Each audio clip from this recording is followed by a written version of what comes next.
Já, komið sæl aftur og velkomin að Rauðaborðinu. Ég heiti María Lilja og hjá mér Margrét Tryggvadóttir, rithöfundur og formaður Rithöfundasambandsins. Vertu velkomin. Takk. Það þessi umræða sem skýtur alltaf upp kollinum svona annars slagið, nú með svona nokkuð og svona harðari hætti en oft áður. Já, þetta hefur nú oft verið mjög harkalegt og yfirleitt eru það rithöfundar sem eru teknir fyrir en ekki aðri listamenn.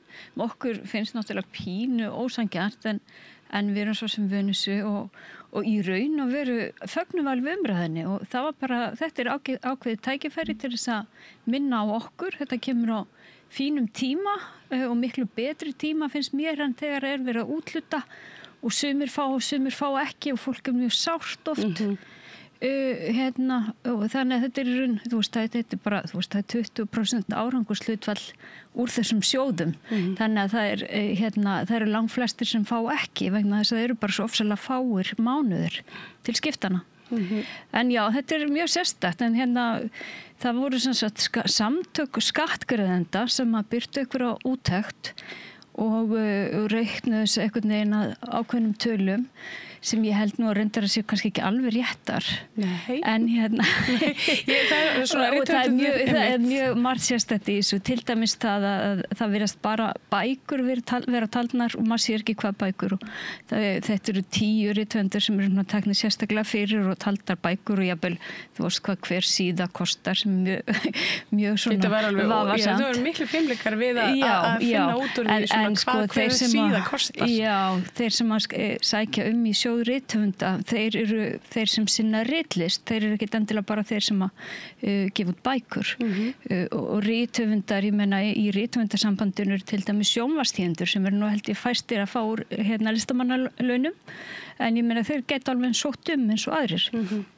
Fólk er mjög gjarna að sinna alls konar verkefnum þannig að skáldsögnahöfundur og ljóðskáld eru líka að skrifa leikrit eða þýða leikrit og þessu virðist nú öll að hafa verið sleppt og þetta er svolítið eins og ef að í sjóði myndlistamanna hefði bara verið talið fjöldi málverka eftir því að það eru mjög margir myndlistamann sjálfsögðu sem vinna í allt fjöldi málverka sem komið fram á sýningu já, því að það eru náttúrulega fullt af myndlistamönnum sem aldrei mála neitt málverk en eru samt myndlistamenn og góðir í sínu.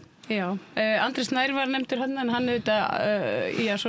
sækir ekki alltaf sem bókahöfundur. Nei, einmitt og hefur náttúrulega skrifað leikrit og sjónvarpsþætti og heimildarmyndir og allt mögulegt annað. Og Auður Jóns talaði að það hefði verið skólabækur og léttlestrabækur sem eru notaðar í skóla, það er svona ýmislegt þannig að starf rithöfund þannig að aðeins svona ég held að ég hafi víðtækara. minnst að kosti 3 af þessum 10 sem voru tekin fyrir sem sögðu býtu, þetta eru bara einhverjar rugltölur, hér vantar en þið vita svo sem ekkert hvað vantar því að titlandi voru ekki þarna en það er náttúrulega ekki aðalatrið og það sem er ljómandi gott við að fá þetta er bara að sjá það svart á hvítu að ef einhver starfar við ritlist og er svo ofsalega heppinn að fá og bara klára að fá listamannalauna hver einasta ári þá jafngildir svo uppsöfnuð summa bara svona eins og ein íbúð í blokk og það er ekki, þú veist, á lánum þú getur aldrei keypt þessi íbúð, þú myndir aldrei standast greiðslumat með, þú veist, 390.000 krónur á mánuði sem er svona sirka svo upphæð þegar að af því að þetta eru semst verktakagreiðslur og þú þarft að greiða þessu tryggingagjald og allir þeim gjöld og þá er svona kannski 380-90.000 sem er eftir. Og þegar það talaði að þessir tildæknur rithöfundar nú las ég þessar fréttaðir væru svona búnir að vera með áskrift af þessum launum og svo er tímabil og annað. Já, auðvitað er þetta þannig að við eigum alveg ótrúlega flotta höfunda og þetta er samkeppnissjóður en það sem er best að vita kerfi finnst mér er að nefndirnar sem eru rótþörandi vegna þess að sko við getum verið sammála eitthvað gæðamat en svo kemur alltaf til einhver persónulegu smekkur og þá skiptir svo miklu upp á jafnræðu og sanngirni að þetta sé ekki alltaf sama fólkið og frá held í 2009 þegar lögin voru í raun tekin svolítið upp og núgildandi lög eru síðan þá eða kerfið var tekið upp að þá hafi þetta verið semst rótþörandi nefndir þannig að það getur enginn setið verið í nefnd semst í meira en 3 ár í einu og sumir eru styttra þannig að það kemur alltaf nýtt fólk og það er svona reynt að hafa allavega eitt sem hefur verið áður, bara svona til að halda svona verkkunnáttinu við þetta. Blaðamaður sem fór á stað með þetta, Stefán Einar, hafði hann eitthvað samband við ykkur áður? Nei, hann gerði þetta ekki og við hefum nú getað bara leiðbent honum ýmislegt. Til dæmis svona leiðrétt þessar tölur og bent á að þetta auðvitað ekki sjóður sem tekur bara til útgefinna bóka, heldur alls konar ritverka. En þið mættust í bítinu á morgun, sá ég, og það hafi nú verið svona þið skiptust á orðum. Já, ég held að þetta hafi allt verið innan velsælismarka. Það hafði nú reyndar meina ekki. Nei, en þú veist, sko við tókum þá afstöðu strax á laugardagsmorgun þegar við sáum í stjórn Rithöfundasambandsins að fagna þessar umræðu og reyna bara að stiga inn í hana og leiðrétta það sem þarf að leiðrétta en líka nota tækifærið þegar að svona tölur eru birtar til að bara sýna fram að hvað þetta eru fáránlega lág laun sem okkur eru boðin upp á og þú veist, stóra náttúrulega fréttin auðvitað, sko að langflest fáum við ekki þessi laun. Ég til dæmis bara, ég bara hjá, þú veist, þau allra hefnustu finnst mér, síðustu 2 ár hef ég fengið 9 mánuði, það því í dag ég á listamannalaunum og á morgun en ekki hinn og ég veit ekkert hvort að ég verð, þú veist, fáðu nokkuð tíman aftur.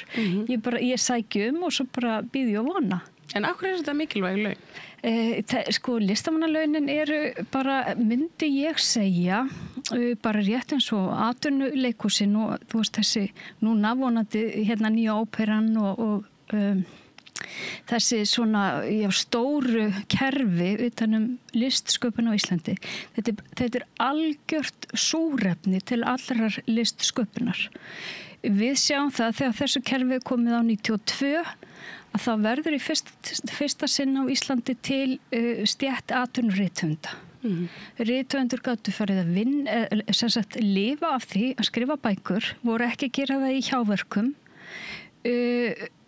og bara það sem gerðist í raun var og gerist alltaf þegar að peningar eru settir í menningu og skapandi greina og nýsköpun að það verður svona dýnamísk sprengja og íslenskar bækur urðu útflutningsvara og það nákvæmlega sama hefur gerst með tónlist en svo eru náttúrulega þeir sem eru kannski vinsalistir í útlöndum, þeir eru ekki endilega þeir sem hafa fengið listamannalaun í gegnum tíðina en þeir njóta góðs af þessu engu síður vegna þess að það verða til kanalar, það verða til afbragðs þýðendur íslenskra bókmenntaverka á ýmis önnur mál sem aldrei hefðu orðið til nema vegna þess að við höfum kerfi listamannalauna. Ég sá í umræðinu mitt þessu tengt svona eitthvað staðar á netinu, ykkur kommentakerfinu sá ég að því að fólk mjög heitt í hamsi yfir þessu. Já, sömu. Ég nú að reyna að vera bara róleg. En ég tók eftir því að það voru nokkrir sem vitnuðu þetta og þeir hefðu gerst íbúðaskipti eða annars slíkt eitthvað staðar í Evrópu og þar hefðu verið íslenska bókmenntir í hellanum. Já, ég hef setið í flugvélum eitthvað staðar og eitthvað staðar að leiðinni bara eitthvað út í heim og fólk að lesa Jón Kalman og Auði Öfu og bara Ragnar Jónasson og fleiri glæpasagnahöfundar eru bara fasta gestir á metsölulistum í Frakklandi og þetta náttúrulega bara algjörlega dásamlegt. Já. Og eins og segir þá skiptir þetta miklu máli en hvers vegna heldur að þetta félag skattgreiðenda hafi verið að svona velta þessu? Ef ekki bara gefa okkur það að þetta séu áhuga menn í hvert peningarnir okkar fara. En mér fannst nú svolítið gaman að sitja þarna í morgun inn á Sýn sem fekk 124 milljónir í fyrra og tala við blaðamann Morgunblaðsins sem fekk líka 124 milljónir og eins og ég var einhver afætt á kerfinu en ekki þeir því að við erum öll bara í þessari sömu stöðu og fjölmiðlar og mér finnst það bara allir fjölmiðlar á Íslandi eru gríðarlega mikilvægir og þeir hafa aldrei verið mikilvægari vegna þess að heimurinn sem við lifum í hann er að breytast mjög hratt, það er mjög erfitt að henda reiður á hvað er satt og hvað er logið og þess vegna skipta fjölmiðlar svo miklu máli, en þá skiptir líka máli að þessi vanda til verka. Og þannig að ég bara brýni alla fjölmiðla til að vanda sig og sinna sínu hlutverki. Heldur þetta hafi verið svona með ráðum gert að setja þetta fram með þessum hætti? Ég svona af því ég hef nú aðeins séð þessi samtök áður, þá hugsa ég nú að þar hafi menn vilja reyna að koma höggi á eitthvað. Ég svona gef mér það. En það breytir því ekki að gegnsæi í bara ríkisfjármálunum skiptir mjög miklu máli og það er bara ekkert að því að draga þessar tölur og aðrar tölur upp á yfirborðið.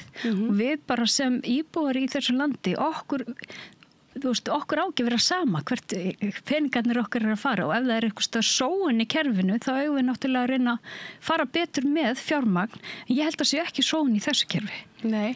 Þetta sé mjög víða annars staðar. Já, ég las mitt einhver staðar að ég samkvæmt einhverju OECD sammantekt þá er menning bara meðal 5 stærstu útflutningsgreina í Íslands. Já, og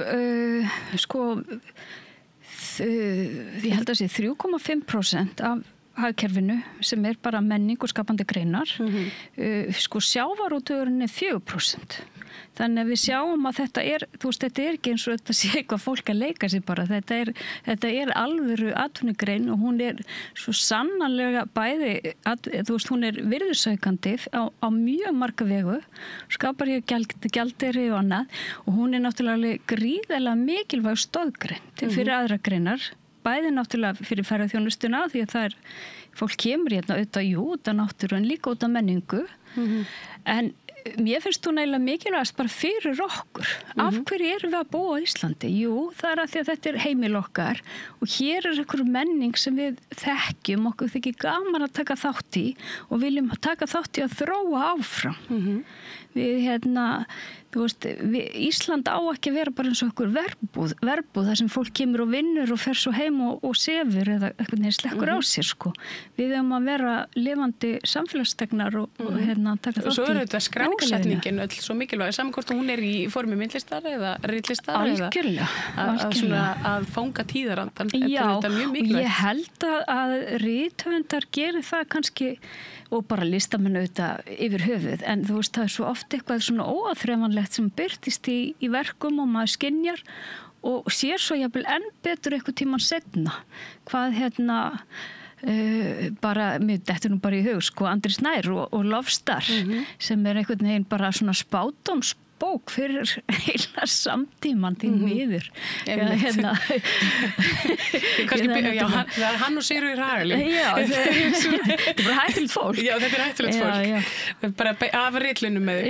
Já, sko, en það er náttúrulega líka og mér finnst kannski svolítið kannski alvarlegasta í því sem að í þessari umræðu að mér fannst sko svolítið hefur fundist aðeins svo og sérstaklega kannski þessu viðtali í morgun og náðu ekki að bregðast nógu vel við því að því að þeir sem fengi ritlun þyrfti þá bara hafa hægt sig og mætti ekki rugga neinum bátum og ætti ekki vera að taka þátt í samfélagsumræðu og hafa hátt og það er náttúrulega bara eiginlega fasískt sjónarhorn og ég hefði viljað koma betur inn á það í morgun en gafst ekki tími til þess.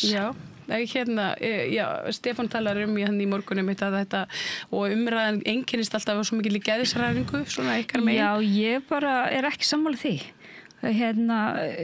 Verandi þarna í ringiðunni fannst mér bara engin meina þetta eru rithöfundar fólk sem að kann að koma fyrir þessu orði og finnst kannski svona svolítið gaman að skilmast stundum með orðunum en það var engin geðsræring við og stjórnir spjallaði saman og bara við ákveðum að fagna þessu. Já, það er nú er komið svona season, bókasíson. Já, nú bara fyrir að bresta. Já, og hvernig hver er tilfinningin fyrir því sem kemur? Ég held þetta verði bara rosalega spennandi. Já. ég held að sé bara, ég veit að mjög mörgum spennandi bókum sem eru að koma. Ég hef svona bara, ég hef nú kannski mitt helsta vit bara svona frá vinum mínum sem eru að skrifa og svo úr Morgunblaðinu af öllum stöðum. Þetta er það náttúrulega mjög oft kom menningarumfjöllun. Já, og nýr menningarvefur settur að leggja með sem að maður hlýtur að fagna. Það er að venju farið yfir, eða verið að fara yfir það sem að útgáfarnar alltaf senda frá sér og það er bara mjög margt spennandi. Já, þannig að það er gott bóka ári í vendum. Ég vona það, já, ég held það. Ég held að sé það flest. Við erum bara alveg ótrúlega heppin á Íslandi að hvað margir nennar að skrifa bækur og eru góðir í því. Já. Við erum bara ansið glúrin sko. Já. Og ég held að hafi aldrei verið mikilvægur en núna að bæði, þú veist, það er svo mikill hraði og bókin er í öðrum takti og við höfum öll gott á aðeins að draga okkur í hlé og anda hægar. En þegar að tala svona, svo við setjum þetta í samhengi við umræðuna krakkana og ungmennin sem er að lesa minna núna en áður og ekki til gagns. Já, það er nú, þetta er nú svolítið leiðinlegt sko, að nota þetta orðalag alltaf, get ekki lesið sér til gagns, því ég held að þessi krakkar gerir það langt flest og það er svona eitthvað skilgreiningaratrið, hvað er að geta lesið sér til gagns, er það að geta lesið leiðbendingar aftan á sultukrukku eða skattskýrsluna sína, hvar er gagnið? Ég myndi miklu frekar Það er gagn og gaman? Já, sem frekar létt bók. En já, ég held að sko, barnabækur náttúrulega eru greiðlega mikilvægur. Barnabókahöfundur, ég er náttúrulega einn af þeim. Þetta er kannski þeir höfundar sem að bera minnst úr bítum í sölu bóka, vegna þess einfallega barnabækur eru ódýrari en aðrar bækur og það bara þannig að þú veist fyrir hvert eintak þá fáum við einfallega minna og þess vegna skiptir okkur þessi opinberi stuðningur alveg gríðarlegu máli, bæði listamannalaunin en svo ekki síður bókasafnssjóðurinn sem að svona borgar okkur fyrir öll útlán á bókasöfnum og það er náttúrulega bara því miður þannig að bóksala hefur minnkað mjög mikið og færst að svona þessi yndislestur fólks hefur færst að miklu leiti yfir í streymi og þar er kannski verið að greiða í 10 því sem þú myndir fá fyrir hvert selt eintak og ég bara það, þú veist, það er eiginlega... Hvernig fór með þessar streymiveitur? Já.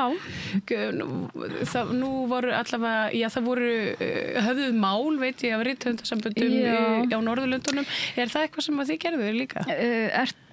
Sko, við í rithöfundasambandinu í Íslandi, við kvörtuðum núna í febrúar til samkeppniseftirlitsins vegna Storytel og þeirra einokandi stöðu og hegðun sem fyrirtæki einokandi stöðu. Samkeppniseftirlitið ákveður sumar að taka máli til rannsóknar. Þannig að það er í skoðun? Já, það er í skoðun og það mál tegi sem er sér til Svíþjóðar, þannig að með aðstoð sænska samkeppniseftirlitsins. Ég veit að svoleiðis þetta hefur verið reynt á Norðurlöndunum en það sem er kannski auðveldara fyrir okkur og gerir kannski stöðuna verri en betri en ef þú ætlar að kvarta er að það er bara ein streymisveita og meðan að þú veist að þær eru 3-5 í hinu Norðurlöndunum og enginn þeirra telst beinlínis í samkeppnis eða markaðsráðandi stöðu en svo er þetta bara, maður har vel líka Spotify því að það er náttúrulega bara mjög svipað og það er í alveg nákvæmlega jafn einokandi stöðu á Íslandi og það er enginn sem sinnir íslenska markaðanum á neinn hátt. Er það ekkert eitthvað svona sem að rithöfundasambandið getur bara gert? Já, við erum náttúrulega ekki að fara að skipta okkur á Spotify en ég er nú svona meira að hugsa bara með streymiveitunar. Jú, ég meina við allavega beinum því til stjórnvalda að koma einhverjum böndum á þetta og vonandi verður það og það, þú veist, tónlistamenn getur þá og rétthafar þar á Spotify getur hugsanlega fyllt okkur í því. Já. Það er spennandi að fylgjast með því. Já, en við náttúrulega erum líka alltaf í góðu samstarfi við önnur samtök listamanni á vettvangi bandalags íslenskra listamanna og þar eru þessi mál rædd og reynum náttúrulega að framkoma eitthvað líka. Já, En þú, eins og segir, þú fagnar nú bara þessar umræðu, gott að geta komið og leiðrétt líka þessar. Og mér finnst líka bara mjög gott að þetta komið núna en ekki þegar það útlutunin því að það alltaf bara rosalega erfið tími, bæði þegar maður fær ekki, en einhver sem manni, einhver annar fær sem manni finnst kannski maður sé betri eða ætti frekar að fá, en það líka bara ofsalega sárt þegar að samstarfsfólk manns og vinir fá ekki sem maður veit að hafa svo mikið fram að færa og bara ættu svo fyllilega skilið. Finnst þér við ættum að svona fjölga stundunum og Sko það verið að fjölga mánuðum og bara í öllum sjóðunum og það gerist í skrefum. Þetta hinn fyrsta árið þar sem fjölgun hjá rithöfundum og það verður líka fjölgun næstu 2 ár. Við erum samt, þegar svo fjölgun komin, við erum samt ekki að ná því sem við höfum haft mest sko með tilliti til mannfjölda, að því okkur fjölgar bara svo mikið og svo erum við, þú veist, þegar 92 þá þetta nánast bara skáldsagna-höfundur og ljóðskáld sem að fá. Núna eru til dæmis barnabókahöfundar og það gríðarlega mikilvægt að fá. Mánuðinum hefur mjög lítið fjölgað og hvað þýðir það? Það þýðir bara í raun og veru að það engin ljóðskáld að fá. Þú veist, þetta kemur bara niður okkur öðrum hópi þegar það fjölgar ekki og það bara rosalega vont og líka upp á bara samheldni rithöfunda þegar við hópar, þú veist, sem að skrifa frá ólíka hópa. Það annar hópur, það til dæmis höfundur og erlendum uppruna sem eru farnir að fá og við höfum í rithöfundarsambandinu höfum barist fyrir því og þau skrifa sum á íslensku, sum ekki og stundum koma bækurnar fyrst út eitthvað staðar í útlöndum og eru þýddar á íslensku, stundum koma þær út hér, eru þýddar hér. Okkur finnst þetta gríðarlega mikilvægt, það svo mikilvægt að fólkið sem bara tekur þátt og bara upp á inngildingu og annað en þetta þýðir auðvitað að þú veist, þetta tekið af öðrum, það svoleiðis, það verður að koma til fjölgun þegar að þú veist, fjölbreytnin eykst svona mikið og við verðum bara að styðja betur við okkar fólk. Já. Ég sammála því. Ég þakka kærlega fyrir að koma, Margrét. Takk sem leiðis. Ég þakka fyrir spjallið og svona að snerta á þessu eldheita máli dagsins. Og bara heiður upp á þig. Og dóki við það meira hér handan við auglýsingar. Kennarar eru þrefalt líklegri en ófaglærðir til að halda áfram í kennslu. Börnin okkar eiga skilið fagmennsku og stöðuleika. Fjárfestum í kennurum. Kennarasamband Íslands.